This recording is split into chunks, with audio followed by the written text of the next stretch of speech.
Mesdames, Messieurs, bonjour. Merci à toutes et à tous pour votre fidélité.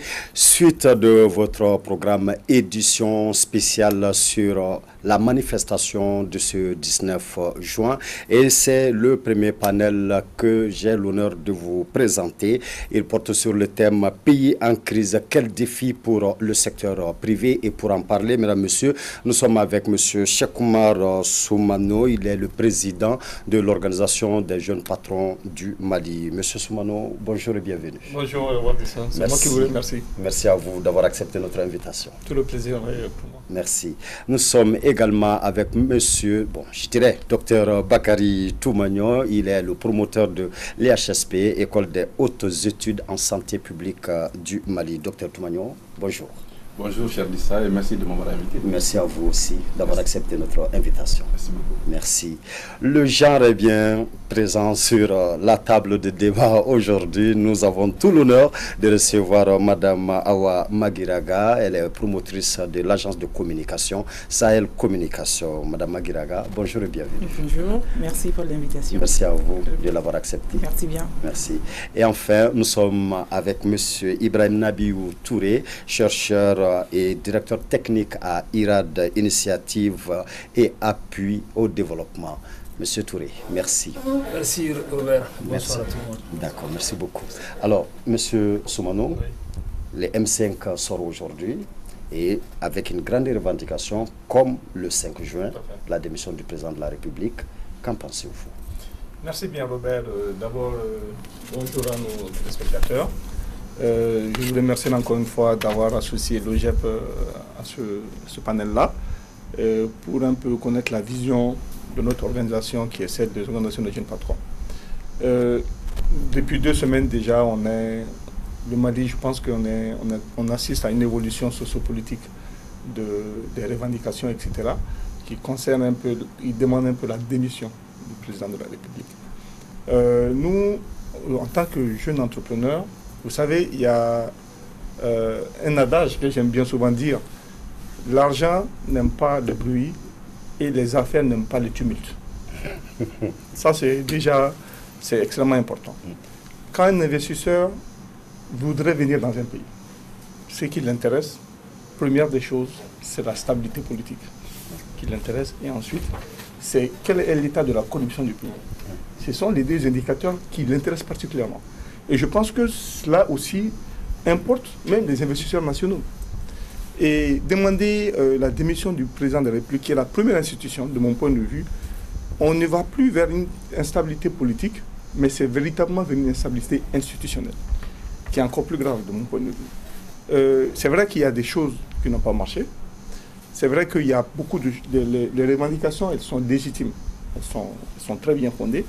Mais je pense qu'il faudrait aller au-delà de la personne du président de la République. Il faut voir l'institution. Moi, j'estime que nous avons eu la chance, hier, tout le monde a suivi la médiation qui nous a été proposée par la CEDEAO. Et je pense que le risque aujourd'hui, je ne sais pas ce qui va se passer. Je ne sais pas, en tout cas, pour le moment, on a vu, en 2012, quand on avait un peu fait le coup d'État, on a ramené à l'ordre constitutionnel, on a exigé au président de démissionner. Mais après, on a donné un délai parce que la CEDEAO a même sanctionné le Mali, l'embargo. Et imaginez aujourd'hui, il y a quoi? Nous avons la crise politique, nous avons les conséquences néfastes de la pandémie Covid-19 qui a pratiquement mis à l'arrêt nos entreprises parce qu'elles étaient sous supervision, la plupart maintenant, je dirais, sont à l'arrêt. Et s'il faut rajouter à ça la sanction de la CEDEAO. Je ne dis pas que la CEDEAO va sanctionner, mais je dis on ne sait pas. Parce que c'est vraiment le saut dedans d'inconnu, on ne sait pas. Moi, j'estime qu'il faudrait qu'on voie un peu les conséquences. En tout cas, nous, en tant qu'entrepreneurs, nous essayons de voir qu'est-ce qui peut mettre mal nos affaires. Et là, il faut éviter des sanctions économiques. Et quand il y aura sanctions économiques, déjà, vous voyez, avec la Covid-19, avec la fermeture des frontières, avec la fermeture des aéroports, il y a des activités aujourd'hui, il y a des secteurs qui sont pratiquement à l'arrêt. Moi, ça me fait mal au cœur de voir que pratiquement les agents de communication ne fonctionnent plus. Les hôtels également ont connu justement les conséquences de cette crise de la Covid. Mais aussi, nous avons vu que même des agents événementiels qui faisaient un fait bouger le Mali, aujourd'hui sont tous à l'aide. Et ça, c'est seulement les conséquences de la Covid. Maintenant, s'il faut rajouter à ça les conséquences d'une crise qui va sortir d'une instabilité institutionnelle, je ne le souhaite pas, mais franchement, on ne sait pas où est-ce qu'on va aller. Donc, ceci étant, moi j'estime en toute honnêteté qu'il faudrait que les voies du dialogue, d'ailleurs nous on a proposé cela, l'avantage de l'OGEP, c'est que l'OGEP a un instrument de force de proposition qui s'appelle le baromètre, qui réfléchit et qui essaye de proposer des solutions les meilleures de son point de vue par rapport à telle ou telle situation. Donc moi j'estime que effectivement ce qui est mis en avant, c'est fondé, c'est légitime, c'est le peuple, mais il faudrait aller au-delà du président. Il faut voir le Mali, il faut voir les institutions qui soient, je dirais, un peu stables pour permettre à ce que la relance économique qui a déjà été un défi depuis beaucoup de régimes puisse véritablement prendre son envol. D'accord, merci M. Soumanou. Madame Maguiraga, alors des secteurs à l'arrêt, il faut aller au-delà de la personne du président, mais de voir plutôt l'institution elle-même. Et vous, qu'est-ce que vous en pensez? Bonsoir à tous et merci à nos chers téléspectateurs. Alors, moi, mon avis par rapport à cette demande phare du M5, je dirais, je ne m'accrocherai pas forcément aux institutions, mais je dirais plutôt qu'il faut aller au-delà du chef de l'État pour voir tout un système, carrément tout un système. Parce que, bon, on va dire, le régime passé, bien avant celui-là, c'était la même demande, qui est la démission du chef de l'État. Alors, la façon dont ça s'est terminé, on l'a tous vu. Et malgré tout cela, s'il faut qu'on se retrouve toujours avec les mêmes problèmes, les mêmes demandes, et les mêmes inquiétudes de la population, ça veut dire qu'il y a quelque chose d'autre qui ne va pas au-delà de la personne du chef de l'État ou au-delà du régime. Donc, il faudra dépassionner un peu les avis et les échanges pour aller en profondeur et cueillir le problème pour le traiter, afin de le traiter. Voilà. Donc, ça c'est mon avis. Le problème n'est pas en réalité un problème de chef de l'État, à mon humble avis. Ce n'est pas un problème de chef de l'État, mais c'est un problème de système qui est en place et qui doit être revu ou même, on va dire, échangé pour pouvoir retrouver notre quiétude dont le Mali étant habitué et afin d'ouvrir un espace d'échange pour tout le monde. Donc tant qu'il y a le système... À mon avis, c'est un système qui est là, qu'il faut carrément revoir complètement. Au-delà de la personne du chef de l'État ou au-delà de la personne d'un régime. Parce que bon, tous ces régimes-là ont eu les mêmes problèmes en commun. On parle de la corruption, on parle de l'injustice, on parle, on va dire, des problèmes scolaires, de la santé, en tout cas, à tous les niveaux et à tout point de vue, c'est le même problème.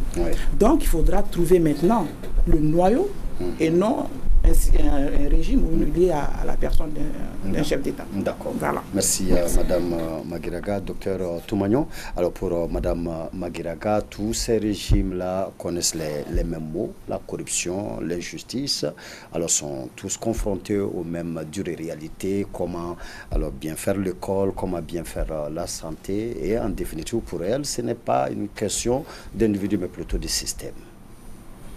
Je l'accorde et je pense que avant toute réponse, il est important de saluer nos militaires. J'ai l'habitude de le faire sur ce plateau.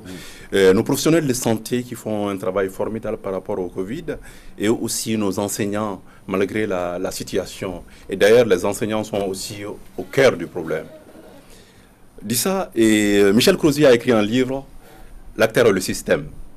C'est-à-dire qu'on ne peut pas analyser la situation du Mali si on n'analyse pas l'interaction entre le système et l'acteur, entre les personnes et le système. Notre pays est malade. Notre pays est malade de par ses enfants. Les causes de la situation malienne, c'est des causes profondes. D'accord? Et pour mieux comprendre la situation malienne, il faut comprendre l'évolution de la classe moyenne. Il faut analyser la classe moyenne. Dans les années 90, la classe moyenne va prendre le pouvoir. D'accord? Cette classe moyenne est constituée surtout par des intellectuels. Ces intellectuels ont été rejoints à un moment donné par des commerçants, j'ai envie de dire ceux qui détiennent le capital, l'argent. C'est eux qui ont gouverné notre pays. Leur mission devait être d'accompagner, de relever la classe populaire. Dans un pays plus, si vous voulez, si la classe moyenne s'agrandit, vous allez voir que le pays prospère, n'est-ce pas? Donc, cette classe moyenne, ces intellectuels ont plombé le pays. Le mal du Mali, c'est les intellectuels. Ce n'est pas les agriculteurs, ce n'est pas les paysans, ce n'est pas les pêcheurs. Ce n'est pas les ouvriers, c'est les intellectuels. C'est-à-dire ceux qui sont partis à l'école. Depuis 1960, ils gouvernent notre pays. Le pays ne change pas. C'est de pire en pire. Donc nous devons nous questionner sur notre mode de gouvernance. Le système marche sur sa tête. D'accord? Le système marche sur sa tête. Donc, d'une part, il faut analyser comment le système a fonctionné, comment le système a généré des personnes, des individus qui n'ont plus confiance à leur pays.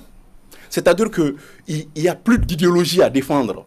Avant, au Mali, ici, c'était la réputation.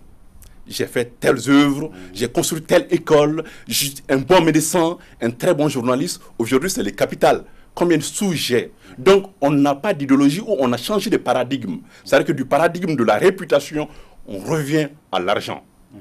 Il y a un système de reproduction sociale, comme diraient les sociologues, je m'explique. Reproduction sociale, au Mali, on sait aujourd'hui, si vous êtes fils de journaliste, vous allez être journaliste, il y a de fortes chances. Si vous êtes fils de banquier, etc. Donc, cette mauvaise gouvernance et cette corruption se multiplient. Et à un moment donné, on est étonné de voir les gens dans la rue. On est étonné de comprendre comment notre population suit d'autres groupements. La question politique, le mouvement politique n'est plus suivi. La construction de l'État-nation n'est plus l'idéal.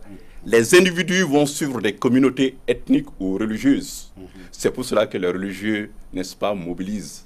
On a foi aux religieux, n'est-ce pas? On a foi aux religieux et... Vous pouvez regarder les images tout en bas. Effectivement. Donc, on a foi aux religieux. Quand l'individu perd tout, il n'a plus confiance aux politiques, aux gens qui doivent gérer le pays depuis plus de 50 ans, mais naturellement, et heureusement que les religieux existent, sinon ça sera pire. Donc voici le problème de notre pays. Donc la question, on ne peut pas analyser d'un côté, et vous posez la question du président. Le président en tant que tel, le président est issu d'une histoire, d'une dynamique sociale. Donc il faut analyser ça, revoir les institutions, revoir le système et analyser le système. J'ai dit sur votre tableau qu'il y a un changement qui s'opère dans notre pays. Les gens n'ont pas vu venir, mais cette situation était prévisible. Tous les signaux faibles étaient là pour comprendre qu'au Mali, ça ne va pas. Je pense qu'il y a des lueurs d'espoir. Je pense que le président actuel peut se donner les moyens de changer le système. La nature a horreur du vide. Si on ne change pas, ça peut aller loin. Comment pourra-t-il le faire si jamais on doit le contraindre à démissionner?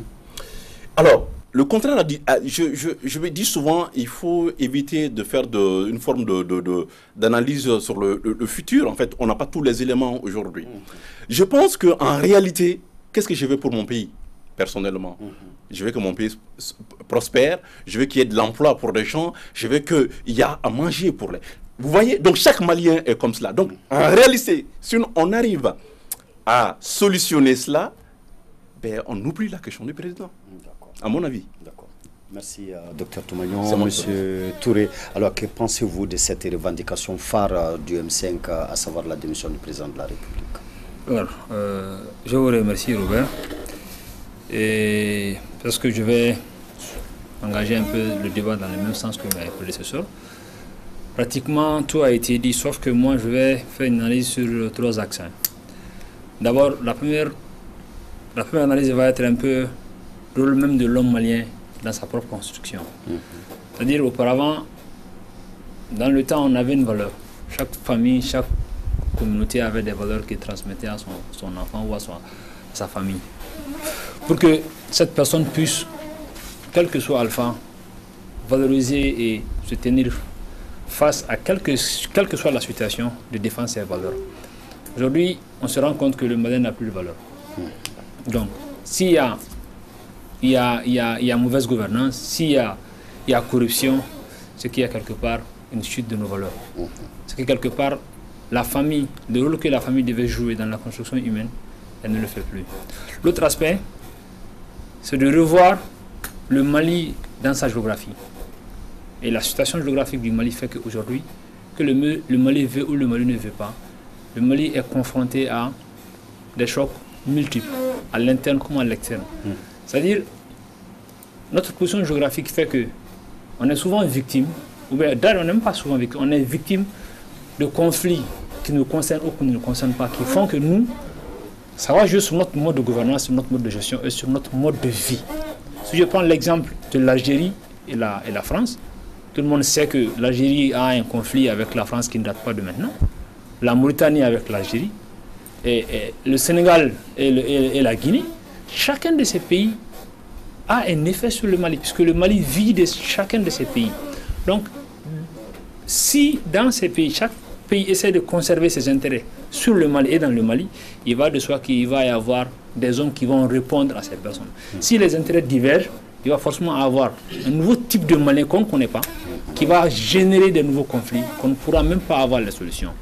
L'autre aspect, c'est l'aspect gouvernance système, et qui va être reposé un peu sur notre constitution. Ce que la constitution prévoit, c'est quelles sont les prérogatives que la constitution donne à tout et chacun selon sa responsabilité. Alors, est-ce que ceux-là qui sont en train de se manifester aujourd'hui, ils ont le droit ou ils n'ont pas le droit? Ils ont le droit de manifester. Est-ce que ceux qui sont en train de demander, est-ce que c'est raisonnable, est-ce que c'est pas raisonnable, est-ce que c'est accordé? Alors, il y a beaucoup de questionnements qui se posent, où chacun, de son côté, essaye de voir qu'est-ce qui m'arrange. En ce moment, on ne va plus penser à la notion d'État ou de la nation. C'est l'intérêt individuel qui va primer sur beaucoup de choses. Ce qui fait qu'aujourd'hui, les autres qui partent dans ces manifestations, ce n'est pas que ça leur plaise, parce qu'ils ont compris beaucoup de choses, que ça ne vaut pas la peine de se battre pour l'État ou la nation. Il vaut mieux se battre pour soi-même. C'est pour cela aujourd'hui, vous allez voir, il y a autant d'associations, il y a autant de partis politiques, il y a autant de lutteurs. Chaque jour, on en voit de nouveaux. Mais est-ce que réellement, la cause, elle est malienne? Est-ce que c'est pour l'État ou est-ce que c'est pour le pays? Il y a beaucoup de questionnements. Si une revendication est légitime pour quelqu'un, elle peut ne pas être légitime pour d'autres couches sociales. Donc, essayons de trouver toujours le juste milieu. Et ce que je demande chaque fois aux gens, ne voyez pas la chose en vous-même. Voyez au-delà de vous. Vous êtes dans une zone où beaucoup de gens interagissent et que vous-même vous êtes acteur de cette interaction. Voilà ma lecture du jeu. On doit se mettre au-delà, de penser beaucoup de choses avant de demander d'autres choses. D'accord, merci M. Touré. Monsieur... Oui, allez-y. J'ai un apport par rapport à ce qui vient de dire. C'est-à-dire, moi, en plus de voir le système, il faut que chaque Malien se remette en cause. Qu'on se demande chacun quel rôle on a joué réellement dans tous ces dynamiques jusqu'à ce niveau.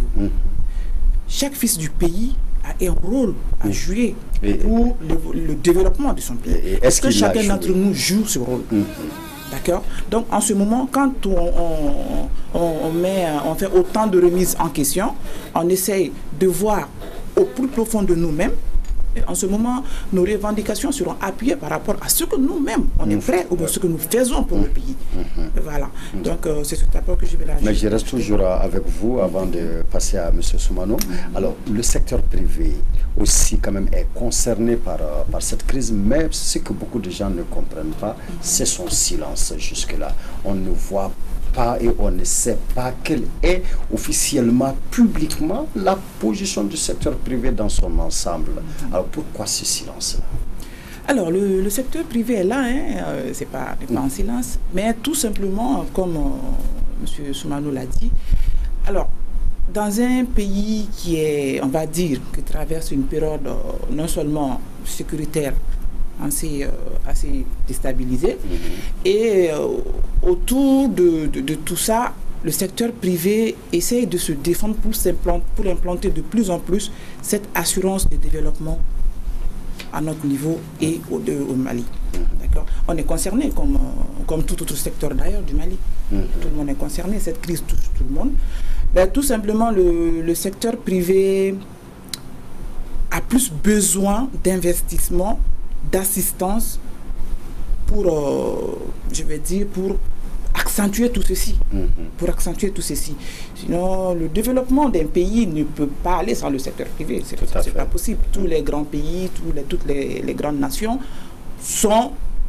leur existence sont parallèles, disons, avec le secteur privé. Donc le secteur privé est bel et bien là et on essaie aussi de faire notre apport, d'apporter quelque chose, notre pierre à l'édifice pour enfin une sortie de crise pour une fin plus agréable à tous ici. Oui, mais par rapport à la crise que nous traversons présentement, alors par rapport à ces manifestations, alors les fêtières d'entreprises du secteur privé, on ne les a pas tellement entendus dire on condamne si on encourage cela. C'est pour cela qu'on parle du mutisme du secteur privé, non? Bon, à mon avis, le secteur privé, c'est pas une question de prise de parti. Tout simplement, comme il l'a dit, M. Soumano l'a dit, les affaires n'aiment pas le bruit. Alors, nous, on essaye, tant bien que mal, de faire, comme on a dit, d'amener notre apport pour cette stabilisation du pays. D'accord.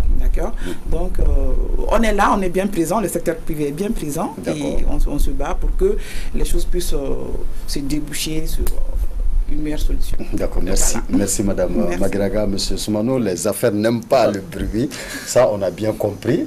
Alors, ceci pourrait peut-être expliquer le silence, mais qu'est-ce que le secteur privé alors fait concrètement dans l'apaisement du front social? Ou qu'est-ce que le secteur privé entend faire? Ça c'est une très bonne question. Vous savez, déjà je veux rappeler que le secteur privé, sa définition va faire appel à l'État, parce que ça se définit comme étant cette partie de l'économie où l'État n'intervient pas ou intervient peu. Donc ça veut dire que quand on parle de secteur privé, il ne faut jamais penser que l'État n'intervient pas. Vous avez des entreprises d'économie mixte qui fait partie du secteur privé. Le cas de la BMS par exemple, c'est un exemple. Le cas de BDM, la CNDT, c'est des structures, ou de l'EDM et tout, c'est des structures qui sont parapubliques mais qui font partie du secteur privé. Ça c'est un premier point. Mais qu'est-ce que le secteur privé a fait concrètement? Vous savez, comme je l'ai dit, ce qui intéresse le secteur privé, c'est déjà qu'il y ait la stabilité politique et la stabilité institutionnelle. Ça, c'est important. Et il faut qu'il n'y ait pas la corruption qui puisse gangréner les affaires. Comme je l'ai dit, s'il y a ces deux choses, ça fait que les choses n'iront nulle part.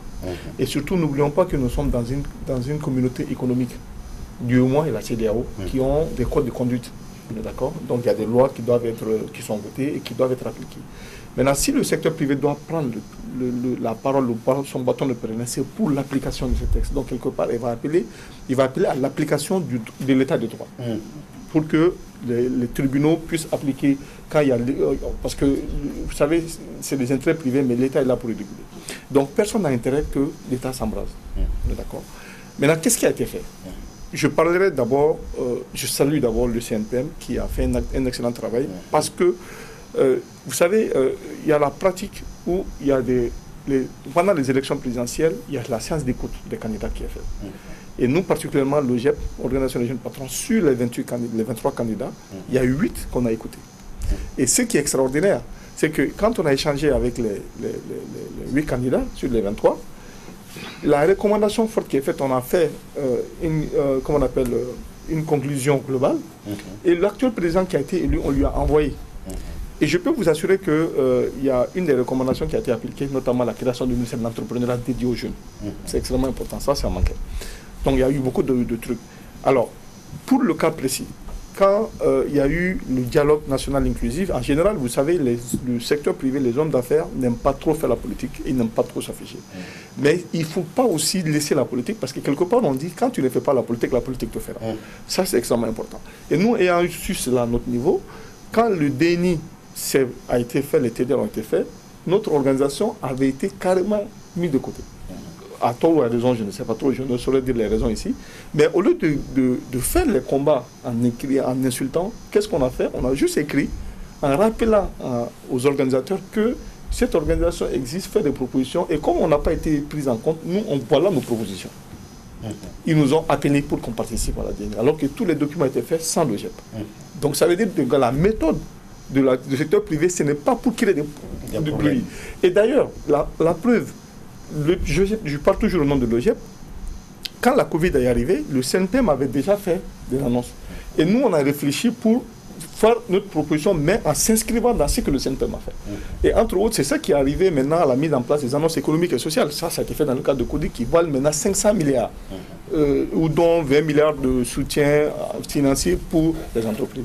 Et des remises d'impôts aujourd'hui. Mais ce que je veux vous dire, et qui va vous surprendre, ça c'est officiel.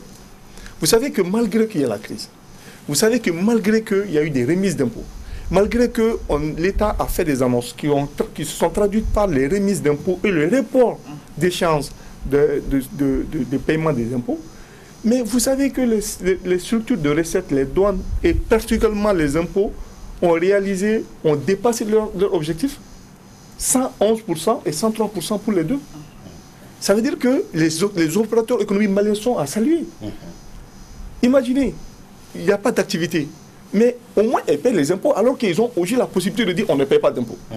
Donc, pour vous dire que voilà ce que le secteur privé fait.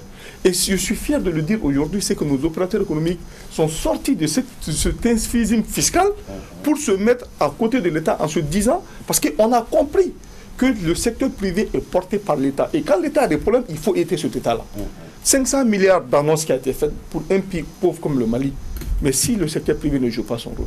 Et vous avez vu, vous avez vu tout ce que le secteur privé a fait comme apport contre la Covid. Mais quand on le fait, en général, il y a beaucoup de gens, des donateurs anonymes qui ont fait, mais qui ne veulent pas que leur nom sorte. Donc c'est pour vous dire que les affaires n'aiment pas trop le bruit. Et on n'a pas intérêt aujourd'hui que le pays s'en prenne. Et le premier critère d'embrassement d'un pays, c'est quand on va pousser à la limite à la démission du premier responsable. Et je pense que c'est pour ça qu'il faut qu'on fasse extrêmement attention, parce que nous ne sommes plus seuls. On est dans un communautarisme économique qui va au-delà du Mali.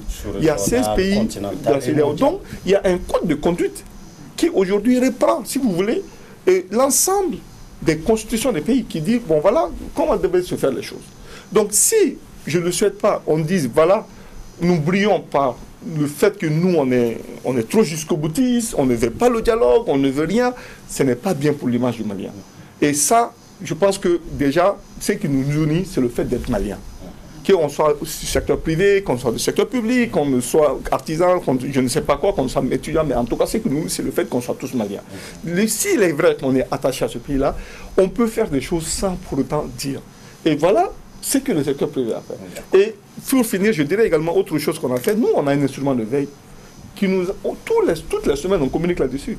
C'est-à-dire, on essaie de magnifier les bonnes actions. Donc, tout ça, c'est le travail du secteur privé à travers cet instrument qui s'appelle le baromètre. D'ailleurs, qui a fait sa dernière annonce aujourd'hui, où on a... c'est là où je vous donne les informations selon lesquelles les impôts pour le mois de mai ont dépassé de 113% les prévisions. De 79 milliards, ils sont passés à 80 milliards. Donc ça, c'est vraiment quelque chose de bien, alors que ce n'était pas évident. Voilà. Donc ça, le secteur privé malien est un modèle. D'accord. Merci, M. Soumano, Dr Toumagnon. Alors, quels sont les grands défis auxquels ce secteur privé, qui fait beaucoup déjà, alors est confronté? Merci beaucoup, Dissa. Vous parlez du silence du secteur privé et mon collègue a parlé des affaires que n'aime pas le bruit. Mais est-ce que nous parlons du Mali? Est-ce que nous parlons du Mali? Si nous parlons du Mali, parlons du Mali. Je pense que nous avons une opportunité formidable en tant que jeunes de parler des réalités de notre pays et d'améliorer notre pays. Si vous avez suivi l'historique et par rapport à ce que je viens de dire, l'évolution de notre pays, le Mali a connu 3 phases. Au temps de Modibo, on avait une économie d'État. L'État était au centre de l'économie. Après le régime de Modibo, on a eu une économie mixte. L'État était là, en plus du secteur privé. Après ça, dans les années 90, nous avons basculé carrément dans une économie ouverte, libérale. Et j'ai dit que les intellectuels ont pris le pouvoir, ils ont été accompagnés par le secteur privé, c'est-à-dire que c'est les gens qui sont au niveau de l'économie. Donc on ne peut pas dire que le secteur privé n'est pas impliqué au niveau politique, c'est pas vrai. C'est-à-dire qu'il faut parler du Mali. Le secteur privé, une grande partie du secteur privé s'est mêlé de la politique, malheureusement. Malheureusement, une chose. Autre chose, c'est que je ne suis pas sûr qu'on peut faire une analyse en isolant le secteur économique du système. Un système est constitué de parties. Les parties fonctionnent ensemble. D'accord? Dans la partie économique. Dans la partie économique, animée par les acteurs économiques. Maintenant, et je pense que le secteur privé participe. Par rapport à la lutte contre la corruption, je pense que le patronat, le chef du patronat, il est sorti, il s'est beaucoup battu pour lutter contre la corruption au Mali. C'est vrai. Ça, c'est une très bonne chose. Mais le secteur privé est au centre de ce problème. Au centre de ce problème, en réalité, quand vous regardez un peu, c'est le problème d'emploi, de salaire, de mécontentement, de colère sociale, électricité et tout cela. Depuis ces années-là, depuis après, notre économie est devenue une économie libérale, donc le secteur privé emploie. Le secteur privé est une base de stabilisation sociale. Donc le secteur privé ne peut pas être en marge de ce mouvement-là, participe, etc. D'accord? Mais en réalité, il y a un ancien Premier ministre du Mali qui a dit qu'en fait, il faut que chaque acteur reste à sa place. On ne peut pas ignorer l'état du pays, mais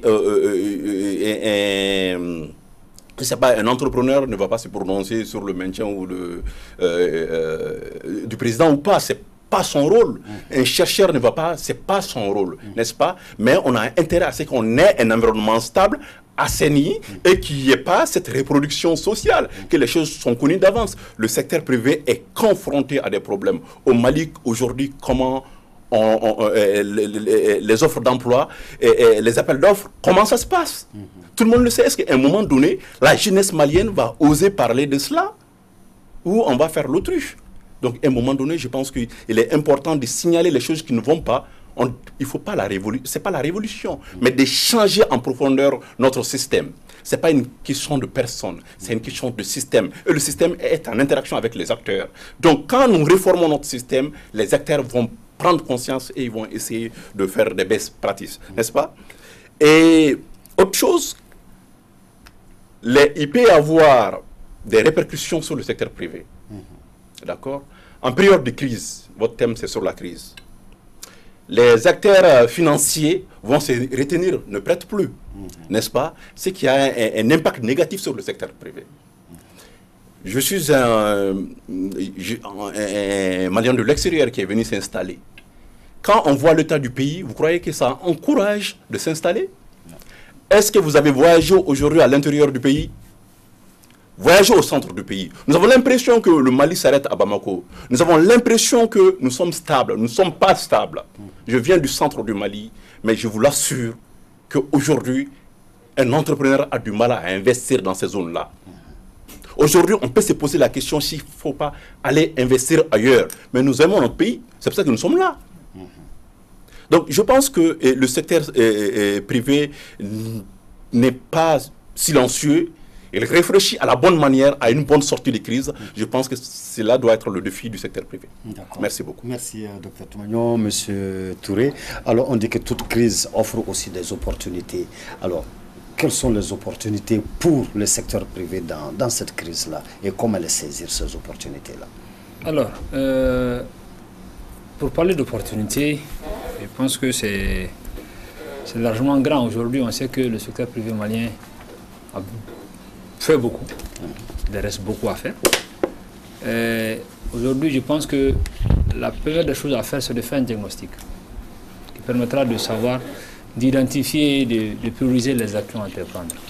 Nous sommes venus de loin. Avant cette crise, il y avait l'accès au crédit qui était difficile. Il y avait le poids de l'informel qui était un peu lourd.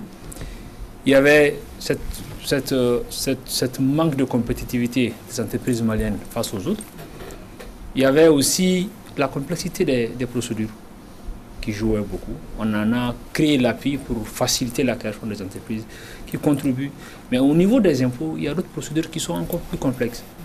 Donc, je pense que ça, c'est des défis et des insuffisances qu'il faut corriger. Donc, pour le moment, je pense que s'il y a des opportunités à saisir, je vais les classer en quelques catégories. Notamment sur le plan éducation. Je pense qu'il faudrait réformer ou recentrer ou recadrer les formations pour les nouvelles activités qu'on va créer. Et sur le plan agriculture, aujourd'hui, telle que la situation est, on voit que le prix du coton a énormément baissé.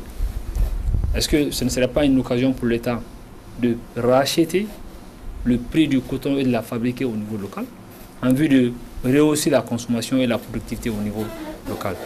Aussi, l'innovation. Je pense que la crise a montré les limites de beaucoup de systèmes. Il faut innover.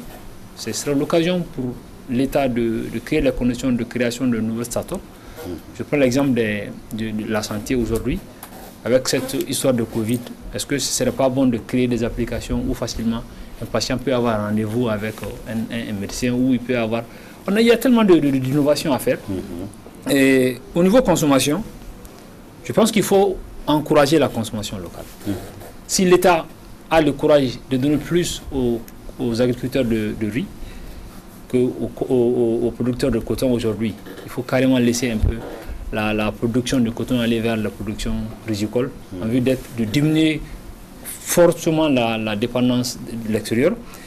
Les PME et les PMI, il faut encourager les initiatives locales. On a vu, cette fois-ci, au lieu de faire recours à des max extérieurs, on a vu tout genre de max ici. C'est bon de contribuer, de renforcer ces unités de production, notamment les masques, les gels hydroagricoles. Il y en a tellement de choses à faire qu'aujourd'hui, si l'État régularise ou encourage, et pas oublier l'accès au crédit, parce qu'une chose est de créer, une autre chose est d'avoir les moyens de faire la politique de ces... comment est-ce que je vais dire? Une chose est de créer, une autre chose est d'avoir les moyens de sa production. Si l'État facilite l'accès au crédit aux entreprises, je pense que ce secteur fera mieux que ce qu'il est en train de faire aujourd'hui. Donc ce sont quelques opportunités sur lesquelles on peut immédiatement agir pour concrétiser les acquis qu'on a. D'accord. Merci, M. Touré. Moi, je voulais donner un peu mon point de vue. En fait, moi, je pense que le fait de dire que la crise offre des opportunités au secteur privé, ça, c'est, de mon point de vue, c'est une palissade, une vérité véridique, quoi, une évidence, voilà. De mon point de vue, regardez ce qui s'est passé. Au sortir de 2012, quand on quittait la crise de 2012 avec l'organisation des élections présidentielles, en 2013, quand l'actuel président était au début de son premier mandat, vous savez, les prévisions d'investissement dans le cadre du BTP, tout ce qui est construction, on était à peu près à 450 milliards de francs CFA. Et vous savez que ces 450 milliards de francs CFA ont créé plutôt une chaîne de valeur. Pourquoi? Parce que les métiers du BTP, vous savez quoi? Vous avez des plombiers, vous avez des saffeurs, vous avez des maçons, vous avez des journaliers, vous avez des électriciens de bâtiments, vous avez les carreleurs. Donc, ça veut dire que les 450 millions ont été redistribués entre ces acteurs économiques. Mais cela est dû à quoi? Parce que le Mali était carrément, il fallait reconstruire le Mali. Donc, il y avait 450 milliards à prendre dans le secteur du BTP, au moins de 2013 à 2018. Ça, c'est extrêmement important. Dans le secteur agricole, il a indiqué qu'il faut soutenir le secteur agricole, particulièrement le secteur mangue, la filière mangue. Parce que vous savez, le Mali, le coton, c'est vrai, c'est le fleuron. Mais la mangue, aujourd'hui, pour la période 2013-2018, pouvait aussi générer 400 milliards pour les Maliens. Ceux qui sont des pisteurs, ceux qui sont, j'allais dire, des producteurs, ceux qui sont des transformateurs et ceux qui sont des exportateurs. Donc ça, c'est extrêmement important. Mais le problème, c'est qu'il a dit qu'il faut un soutien. C'est là où je dis, le seul problème que nous avons eu dans notre politique de soutien au secteur privé, c'est qu'on ne s'est pas beaucoup intéressé au secteur informel. Le secteur informel occupe l'économie malienne à hauteur de 80%. Certains même disent que c'est 99%. Ça, j'ai vu un document le dire. Mais pour moi, c'est excessif. C'est 80% tout au plus. Parce que les 20%, c'est quand même assez... Ça va être le formel. Donc, on n'a jamais voulu prendre en compte, en fait, faire une politique volontariste pour ces acteurs informels. Mais ce que les gens ne savent pas, ces acteurs informels payent l'impôt. Et ils sont très régulés dans le paiement de l'impôt. Donc, je les soutiens. Nous pensons que, on a même dit à l'État, d'ailleurs, ça fait partie de nos propositions, parce que vous avez dit, qu'est-ce que le secteur privé? Nous analysons à travers notre instrument qui est le baromètre. Nous avons écrit à l'État, on a demandé, pour la mise en place du nouveau gouvernement, c'est des choses qu'on a eu à demander, entre autres un gouvernement de technocrates, d'union nationale, sur la base de consommation. On a demandé que le ministère de l'Investissement soit rattaché à l'industrie, au commerce, en prenant en compte l'aspect entrepreneurial et le secteur informel. Ça permettra aujourd'hui, parce que si le défi du secteur informel, c'est que beaucoup d'entreprises qui sont informelles et 80% des emplois créés au Mali sont créés aussi par le secteur informel. Et c'est des emplois qui sont des emplois non décents. Donc moi j'ai mal au cœur de voir mes compatriotes, aujourd'hui ça c'est pire que la crise, qui n'a pas de sécurité sociale, aujourd'hui qui ne peut pas aller à la Canam, parce qu'il n'a que 50 000 francs pour vivre. Et il y a des gens qui doivent se marier dans ça, ils doivent nourrir. Alors que si on fait ce travail-là, de faire une transition du secteur informel vers le secteur formel, je peux vous assurer qu'il y aura l'association des défenseurs de l'État. Parce que ça va être un acte salutaire. Donc, je ne suis pas sûr que vous aurez encore la parole, parce qu'il ne me reste plus que 10 minutes. Et donc, comme mot de la fin, dites-nous ce que vous demanderiez aux Maliens dans cette période. Ce que je demanderais, moi, franchement, nous l'avons dit. Nous avons toujours fait des propositions. Nous, on voit le verre à moitié plein, pas à moitié vide. C'est-à-dire, c'est bien de dénoncer, mais proposer en même temps. Et entre autres, j'ai demandé au Mali, moi, je me dis, le dialogue au Mali a toujours prévalu, à tous les niveaux. D'ailleurs, au Mali, même si ton petit frère te manque de respect, c'est le dialogue qui dit, bon, il va au Rosara. Ça, c'est parce qu'on a ça dans notre culture. Il faudrait que nous mettons notre culture au centre de la résolution de nos conflits. Ça, c'est extrêmement important. Donc, moi, je veux vraiment demander aux uns aux autres de se parler. Il faut que tous les égos se laissent, qu'on se voit en face, qu'on parle. Tous ceux qui ont fauté, qui reconnaissent. C'est comme ça que le Rwanda est arrivé. Aujourd'hui, le Rwanda, tous les investisseurs sont en train de venir sur le Rwanda, mais ils sont passés par cette période-là. Donc vraiment, c'est le dialogue qui nous permettra véritablement de parvenir à mettre fin définitivement à cette crise-là. Merci, M. Souano, Dr Toumagnon. Et Mme Magraga, je vous donnerai le tout dernier mot, voilà, pour faire plaisir aux femmes qui nous regardent, parce que les femmes nous ont beaucoup chauffé cette semaine-là. Ok, d'accord, docteur, 2 minutes. Merci beaucoup. Et vous avez parlé des opportunités. Chaque crise présente vraiment des opportunités. Vous savez, en tant que promoteur d'école, je suis dans le domaine de l'agrobusiness, vous le savez. Donc, quand il y a eu la crise du Covid, on s'est posé la question, quelles sont les écoles qui ont pu suivre? C'est les écoles qui avaient déjà initié l'enseignement en ligne. Ces écoles n'ont pas eu de soucis à accompagner leurs élèves, n'est-ce pas? Donc, la question qui se pose aujourd'hui pour nous, pour les entreprises, c'est de dire que comment, aujourd'hui, dans notre monde, nous pouvons basculer d'un travail physique ici et là, et changer dans un monde numérique où on peut, n'est-ce pas, presque 100% virtuel. Donc ça, c'est un défi majeur et où toutes les technologies sont là aujourd'hui pour le faire. Je pense que les entreprises doivent s'inspirer de cela et aller de l'avant. Il a parlé du Rwanda. Le Rwanda est un cas d'école où on doit s'inspirer. Par rapport à l'agrobusiness, plus de 70% des Maliens vivent de cela, de l'agriculture et de l'élevage. Mais en réalité, c'est un secteur pauvre. Je me souviens, il y a un moment donné, on avait honte de dire qu'on est agriculteur dans ce pays-là. Et pourtant, ils nourrissent notre pays, n'est-ce pas? Il faut innover l'agriculture.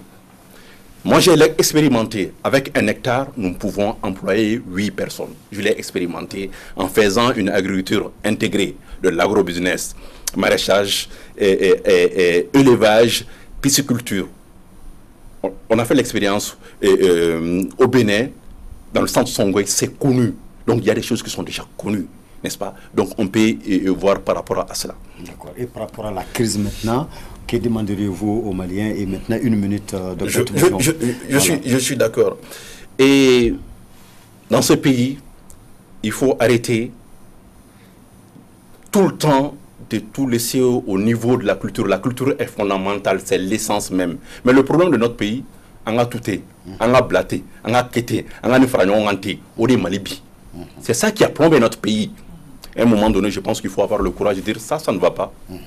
il faut changer ces pays-là et de dire que la question même de la famille est primordiale. Mais en réalité, la famille a plombé le Mali. Parce que même pour avoir un travail, c'est la famille. Pour avoir, je ne sais pas, un appel, c'est la famille. Donc, je pense qu'il faut exploiter dans le bon sens la famille. N'est-ce pas? Donc, c'est ressourcer dans sa culture, mais prendre des bonnes choses et essayer de valoriser ces côtés-là. Et c'est pour cela que je dis que les mouvements aujourd'hui, les mouvements communautaires, les mouvements religieux ont de la cote. Ils sont écoutés parce que, en réalité, ils ont une certaine neutralité. Donc, il faut s'en inspirer pour changer notre pays. Je vous remercie. Merci, Dr Toumagnon. Monsieur Touré. Alors, moi, juste avant de continuer, juste... 2 minutes quand même. Hein. Oui, je ne veux pas dépasser 2 minutes. D'accord. Je voudrais que, si les administrations étatiques nous regardent, de favoriser aujourd'hui l'émergence des centres de gestion agréés. Parce que nous sommes dans une situation très difficile pour les entreprises. Il y en a qui ne peuvent plus employer les gens. Ce qui se passe aujourd'hui, c'est vraiment difficile, où on assiste à des compressions, on assiste à des licenciements abusifs. Donc l'État, en favorisant l'émergence de ces centres de gestion, va permettre à ces PME et ces PMI de pouvoir tenir.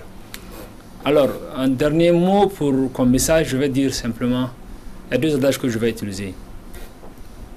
On dit, si tu utilises plus le cœur avant l'esprit, probablement tu vas fausser. Et le dernier, c'est que, on dit, quand tu vis dans une maison en verre, il faut éviter de jeter des pierres. Je pense qu'aujourd'hui, le Mali est une verre pour tous les Maliens et que nous devons éviter de jeter des pierres. Je pense que ça a beaucoup de sens. Et le rappel profite aux croyants, que nous croyons que Dieu sauve le Mali. C'est tout ce que je peux dire. D'accord. Merci, Monsieur Touré. Madame Maguiraga, vous avez le tout dernier mot. Alors, que demanderiez-vous aux Maliens comme attitude, comme comportement en cette période assez trouble de notre histoire? Bon, je dirais bien avant de venir au mot de la fin, comme vous venez de le dire, pour parler d'opportunités, je dirais aujourd'hui, je mettrais plus l'accent sur la jeunesse. Je dirais aujourd'hui que la jeunesse malienne a la chance de prouver au Mali, de prouver au monde entier qu'elle est capable de relever certains défis, beaucoup de défis.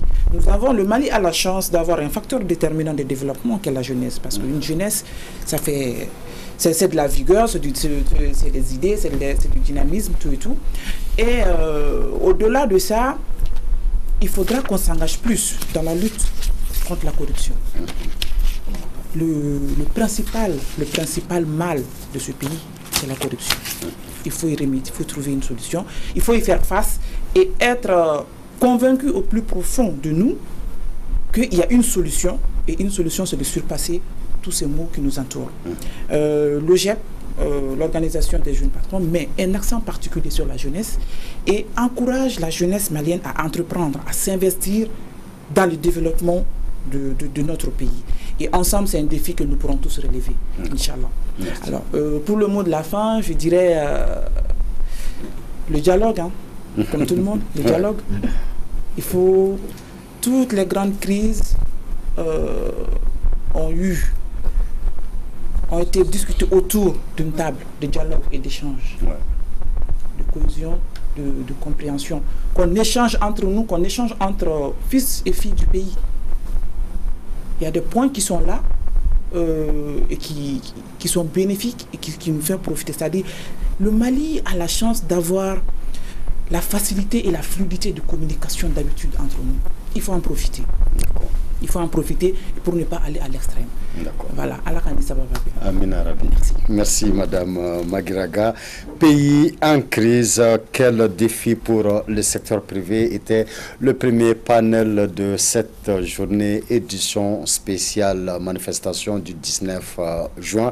Et pour en parler, mesdames, messieurs, nous étions avec Monsieur Chakmar Soumano. Il est le président de l'Organisation des jeunes patrons du Mali. Docteur Bakary Bakary Toumagnon était notre deuxième invité.